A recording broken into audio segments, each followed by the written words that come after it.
কানাডায় আসার পর দুজনেই চেষ্টা করি নিজেদের পছন্দের কিছু টুকটাক খাওয়ার বাসায় বানানোর। তো আজকে বানালাম আমি সিঙ্গারা। সো হ্যালো এভরিওয়ান, কেমন আছেন সবাই? আমি প্রতিমা, কথা বলছি কানাডার মিল্টন শহর থেকে। তো বেশ কদিন ধরেই ভাবছি সিঙ্গারা বানাবো, বাট বানাবো করে আর সময় করে উঠতে পারছি না। সপ্তাহে যেহেতু 5 দিনই আমাকে কাজে যেতে লাগে, আর বাকি যে 2 দিন থাকে তাতে সংসারের অন্যান্য কাজ করে এসব করার আর সময়ই পাই না। তো যাই হোক, আজকে ভাবছি বানিয়েই ফেলবো।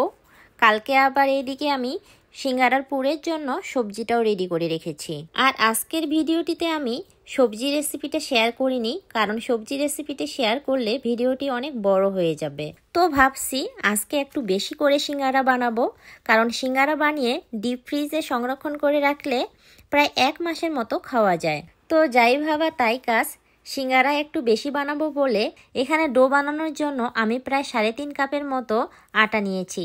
এরপর এতে সামান্য লবণ, অল্প পরিমাণে কালো জিরা, তার সাথে নিয়েছি রান্নার রেগুলার তেল। তো যাই হোক, প্রথমেই এগুলো হাত দিয়ে ভালোভাবে মিক্সড করে নেওয়ার পর এতে পরিমাণ মতো পানি অ্যাড করে ডোটা কমপ্লিট করে রেস্টে রেখে দিয়েছি। প্রায় 20 মিনিট অপেক্ষা করার পর ডোটাকে ছোট ছোট রাউন্ড করে প্রথমে রুটির মতো বেলে নিয়েছি। এরপর রুটিটাকে ঠিক সমান দুভাগে ভাগ করে কেটে নিয়ে দেওয়া শুরু করেছি সিঙ্গারার শেপ। তবে এখন যতটুকুই বা সিঙ্গারার শেপ আসে, আগে কিন্তু মোটেও এরকম আসতো না। তবে এখানে এসেই আমি শিখেছি।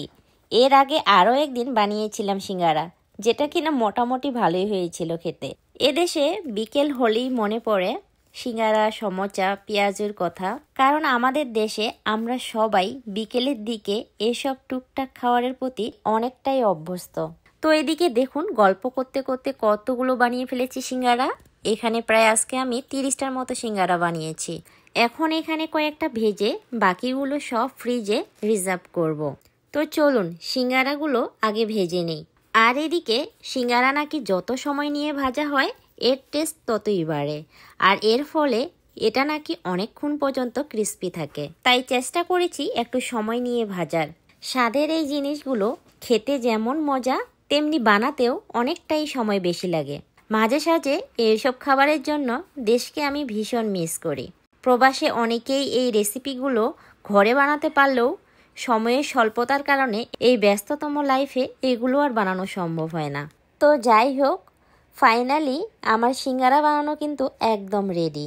আজকে প্রায় 6 মাস পর নিজের হাতে বানানো সিঙ্গারা আবারও খাবো। তো খাওয়ার আগেই সিঙ্গারার উপরে আমি একটু বিট লবণ ছড়িয়ে নিলাম, সাথে নিলাম একটু টমেটোর সস। সো ফাইনালি আর কি লাগে বলুন। আর আজকে এ পর্যন্তই।